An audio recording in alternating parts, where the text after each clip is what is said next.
Welcome, in front of me is DELL XPS 13, and in this video I will show you how to scan QR codes using this laptop.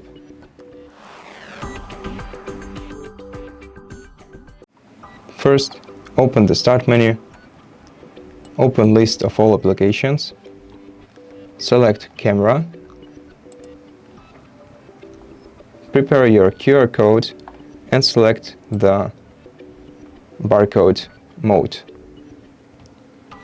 Now, face the QR code to your device's camera, and as you can see, the link opened up at the bottom of the window, and once I clicked on it, I get transferred to a website where this QR code led me.